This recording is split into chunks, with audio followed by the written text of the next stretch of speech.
আসসালামু আলাইকুম আরহামাতুল্লাহ। আজকের ক্লাসে শেখাবো সূরা আদ-দোহা।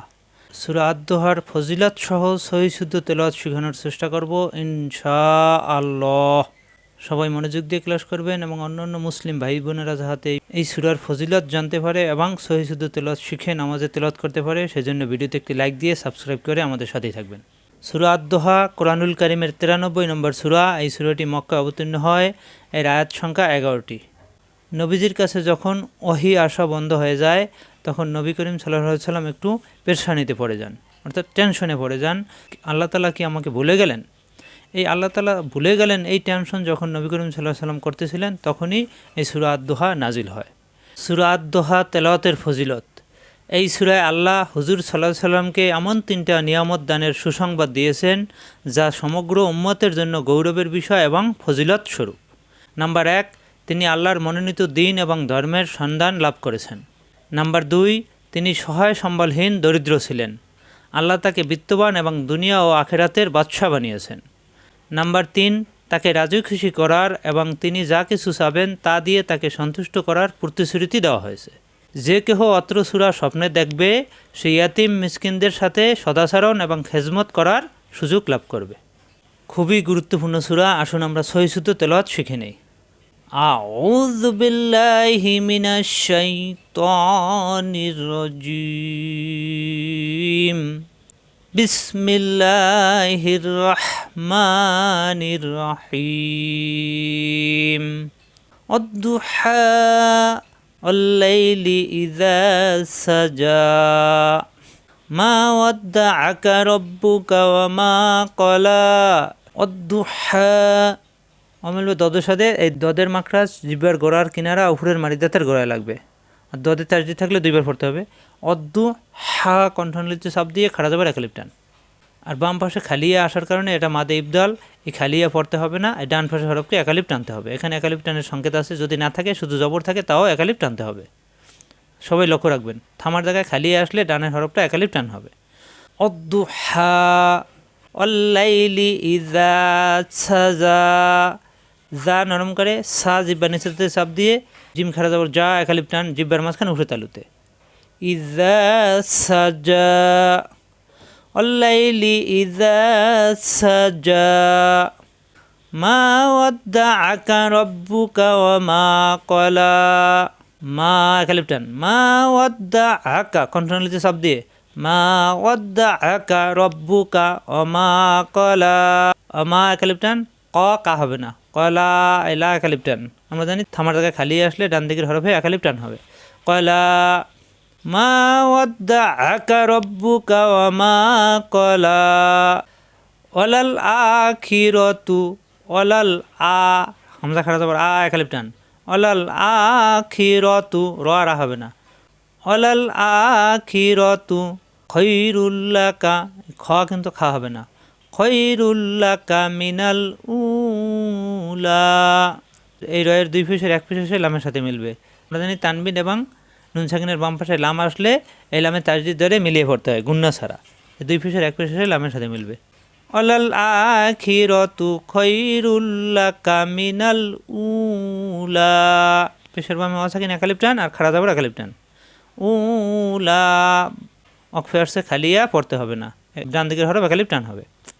ওয়ালাল আখিরাতু খায়রুল লাকা মিনাল উলা ওয়ালা সাউফা ইউতিকা রাব্বুকা। ওয়ালা সাউ সা জিব্বার নিচেতে চাপ দিয়ে ওয়ালা সাউফা, ইয়া হলো জিব্বার মাঝখানে উঠে তালুতে, ইয়া পেশ ইউ, ইউ বলবে আইনের সাথে। ইউ কণ্ঠনালীতে চাপ দিতে হবে। ইউ তুইকা, তুই তজের তুই, তাদের তিন না কিন্তু তুই মোটা হরফ। তুই মিলবে ইয়ার সাথে, তুই জেরের বামে ইয়া সাকিন একালিপ টান। ইউ তুই কা রব্বুকা আল্লাহ সাউফা ইউ তুই কা রব্বুকা। এরপর আমরা পরের পৃষ্ঠায় চলে যাব, সবাই খেয়াল রাখবেন। আল্লাহ সাউফা ইউ তুই কা রব্বুকা ফাতার দ, ফাতার দ, দত জিব্বার গোড়ার কিনারা উপরের মারিদাতে গোড়ায় লাগিয়ে একালিপ টান। লাস্টের হরফ ইয়া আসছে পড়া লাগবে না, অক্ষে ইয়া আসলে ডান পাশের হরফটা একালিপ টান হয়।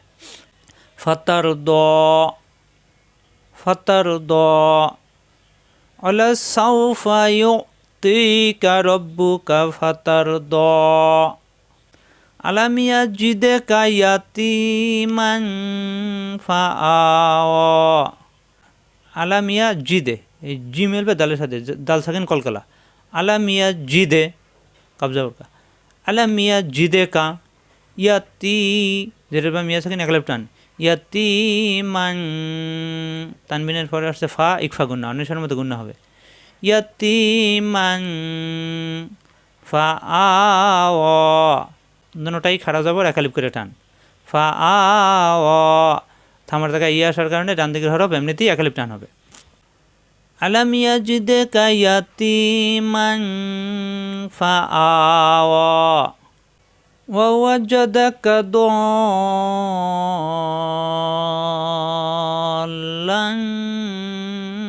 ফাহাদা ওয়া কোনো টান নেই ওয়া ওয়াজাদাকা এ পর্যন্ত কোনো টান নেই দ জিব্বার গোড়ার কিনারা উপরের মাঝদাতে গোড়ায় লাগিয়ে চার আলিফ টান এখানে কিন্তু মাদের হরফে বামে গোল হামজা আসে নাই তারপরে চার আলিফ টানতে হবে কারণ উপরে চার আলিফের সংকেত আছে দল চার আলিফ টেনে লামে এসে ধরবে পরের লামে দুই জবর তানবিন এই তানবিনের পরে আসছে ফা ইকফা গুন্না হবে দলান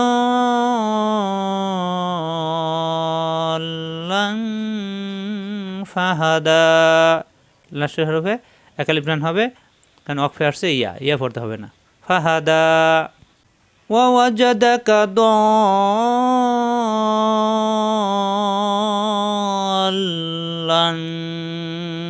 ফাহাদা ওয়া ওয়াজাদাকা আইলান ফাআগনা ওয়া ওয়াজাদাকা পর্যন্ত কোনো টান নাই কন্টিনিউতে সব দিয়ে চার আলিফ টান এখানে কিন্তু মাদের হরফের বাম পাশে এই জবর বামে খালি আলিফ মাদের হরফ এর বাম পাশে গোল হামজা আসছে এখানে চার আলিফ টানতে হবে উপরে চার আলিফের সংকেত আছে ওয়া ওয়াজাদাকা ইলান তানবিনের পরে ফা আসছে ইকফা গুন্না ইলান ফাআগনা গয়েন কন্টিনিউলি শেষ অংশ থেকে আগ না খাড়া জবর খালিফ টান ওয়া ওয়াজাদাকা আইলান ফাআগনা ফাআম্মাল ইয়াতীমা ফালা তাকহার ফাআম্মা এই মিমে তাজদীদ অজীব গুন্না পরের মিমে জবর এই মা মিলবে এই লামের সাথে ফাআম্মাল ইয়াতি যেরকম ইয়া থাকেন একালিফ টান ইয়াতীমা ফালা জবর মামে খালি আলিফ মাদের হরফ একালিফ টান ফালা তা মিলবে কবের সাথে তাক কব সাকিন কলকলা তাক হা মিলবে রয়ের সাথে হার তাক হার আমরা জানি থামার জায়গায় সাকিন হয়ে যায় তো এখানে সাকিন দেওয়াই আছে হা মিলবে রয়ের সাথে রয়ে সাকিন রমোটা হর ফাআম্মাল ইয়াতীমা ফালা তাকহার ওয়া আম্মাস সাইলা ফালা তানহার ওয়া আম্মা মিমে তাজদীদ অজীব গুন্না ওয়া আম্মাস পরের মিমে জবর এই মিম জবর মা এই মা মিলবে এই সিনের সাথে মাস সিনের তাজদীদ দুইবার পরের সিনে জবর বাম পাশে খালি আলিফ মাদের হরফ একালিফ টান এর বাম পাশে আসে গোল হামজা চার আলিফ টান হবে উপরে চার আলিফের সংকেত আছে ওয়া আম্মাস সাইলা ফালা মাদের হরফ একালিফ টান ফালা তানহার এই নুন সাকিনের পরে আসছে হা ইজার হবে স্পষ্ট হবে এখানে কোনো গুন্না হবে না তানহার হা মিলবে রয়ের সাথে হর র সাকিন র মোটা ওয়া আম্মাস সাইলা ফালা তানহার ওয়া আম্মা বিনি'মাতি রাব্বিকা ফাহাদ্দিস ওয়া আম্মা মিমে তাজদীদ অজীব গুন্না পরে মিমে জবর বাম পাশে খালি আলিফ একালিফ টান ওয়া আম্মা বিনি এই নি মিলবে আইনের সাথে নি কন্টিনিউতে সব দিয়ে বিনি'মাতি রব্বিকা রাব্বিকা হবে না রব্বিকা বাই তাজদীদ দুইবার রব্বিকা ফাহাদ্দিস হা কন্টিনিউতে সব দিয়ে হাদ দালে তাজদীদ দুইবার হাদ্দিস এই দুই মিলবে সায়ের সাথে দিস ফাহাদ্দিস সান দিব্যা রাখা দাঁতের গায়ে নরম করে। ওয়া আম্মা বিনি'মাতি রাব্বিকা ফাহাদ্দিস। আশা করি বুঝতে পারছেন। এভাবে বারবার প্র্যাকটিস করলে ইনশাআল্লাহ সহিশুদ্ধ হয়ে যাবে। এরপর আপনারা নামাজে তেলাওয়াত করতে পারবেন। এ পর্যন্তই। আসসালামু আলাইকুম ওয়া রাহমাতুল্লাহ।